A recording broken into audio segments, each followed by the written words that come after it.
اکثر لوگ کہتے ہیں اسٹریس ہے، ماہر نفسیات کے پاس جاؤ۔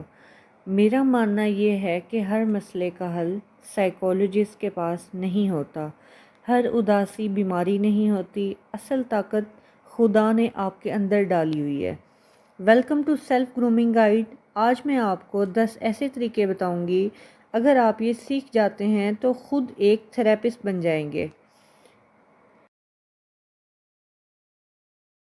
نمبر 1، شکر گزاری اپنائیں۔ سونے سے پہلے 3 ایسی چیزوں پر شکر ادا کریں جو خدا نے آپ کو دی ہیں۔ شکر گزاری انسائٹی کی خاموش دوا ہے۔ نمبر 2، دوسروں کو معاف کر دیں۔ معافی اپنے سکون کے لیے ہوتی ہے۔ جب آپ دوسروں کو معاف کر دیتے ہیں تو آپ خود کو فکروں سے آزاد کر دیتے ہیں۔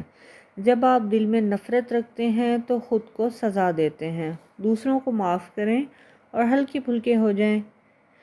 نمبر 3، اگر آپ اداس رہتے ہیں تو متحرک رہیں، اس سے آپ کی ذہنی صحت بہتر ہوگی، آپ خوشی محسوس کریں گے اور آپ پریشان نہیں ہوں گے۔ اسی لیے دوسروں کو معاف کریں اور اداس مت ہوں۔ جب بھی آپ اداس ہوں، آپ کوشش کریں کہ آپ اپنے ذہن کو اس سچویشن سے باہر نکالیں، کوئی نہ کوئی ایکٹیویٹی کر لیں، کوئی ایسی چیز کر لیں جس میں آپ کو انٹرسٹ ہو۔ نمبر 4، اپنی ذات کو خوش رکھیں۔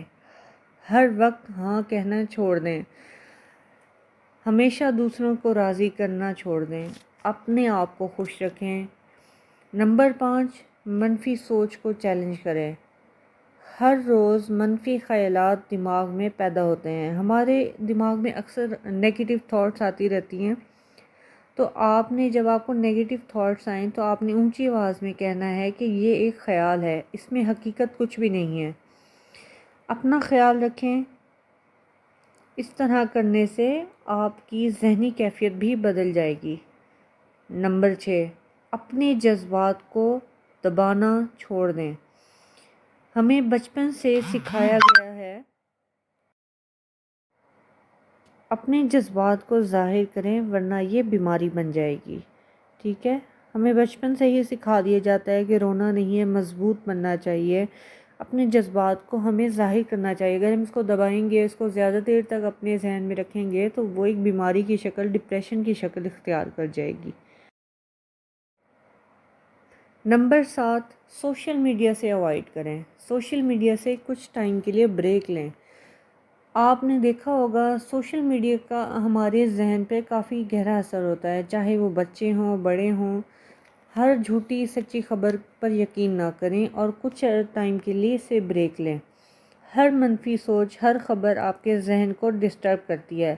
تمام سوشل میڈیا کبھی کبھی بند کر دیں اور خود کو ٹائم دیں، خاموش رہیں، خود کو سمجھیں اور خود سے کہیں کہ ہر خبر آپ کے لیے نہیں ہے۔ اپنی پسند کے کام کریں، وہ کام کریں جس سے آپ کو خوشی ملتی ہے، خود سے باتیں کریں، اپنی پسند کا کھانا کھائیں، ڈیپ بریتھنگ کریں۔ نمبر 9، خود سے باتیں کریں، اپنے آپ سے کہیں کہ میں ٹھیک ہوں، میں خوش ہوں، میں پہلے سے بہتر ہو رہی ہوں، میں مضبوط ہوں۔